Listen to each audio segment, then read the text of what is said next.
तो मैं भी चाहता हूँ कि मेरे देश में जो पुरानी बीमारियाँ जो घुस गई हैं, मेरे देश को भी मैं उन बीमारियों से, गलत आदतों से जितनी ज़्यादा मुक्ति दिला सकता हूँ तो दूँ।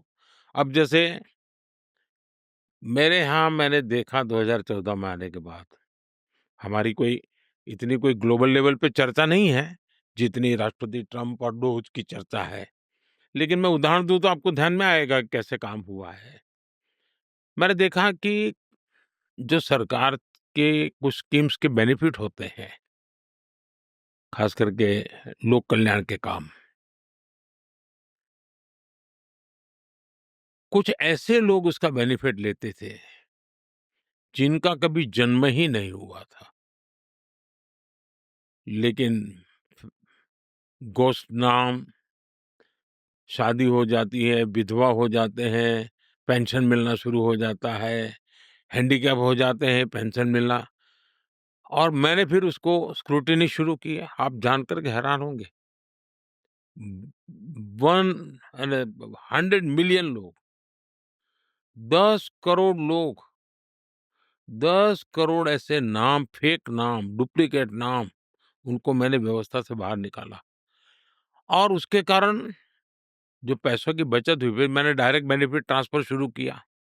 जो पैसा दिल्ली से निकलेगा, उतना ही पैसा उसके जेब में जाना चाहिए।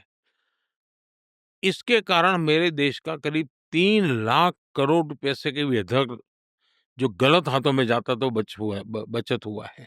डायरेक्ट बेनिफिट ट्रांसफर के कारण टेक्नोलॉजी का मैं भरपूर उपयोग करता हूँ। उसके कारण बिचौलिए वगैरह थे।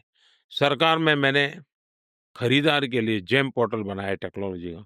तो सरकार को खरीदी में भी बहुत पैसा बच रहा है, समय बच रहा है, कॉम्पिटिशन अच्छा मिल रहा है, अच्छी चीज़ें मिल रही है। हमारे यहाँ कंप्लायंसेस का बर्डन भी बहुत था। मैंने 40,000 कंप्लायंसेस खत्म किए। पुराने कानून ढेर सारे थे, जो बे कोई कारण नहीं था। करीब 1500 कानून मैंने खत्म किए। तो मैं भी एक प्रकार से सरकार में इस प्रकार की जो चीज़ें डोमिनेट कर रही थी, उससे मुक्ति दिलाने का। तो ये चीज़ें ऐसी हैं जो डोज़ का जो काम है, तो स्वाभाविक है ऐसी चीज़ों को चर्चा होना बहुत स्वाभाविक होता है।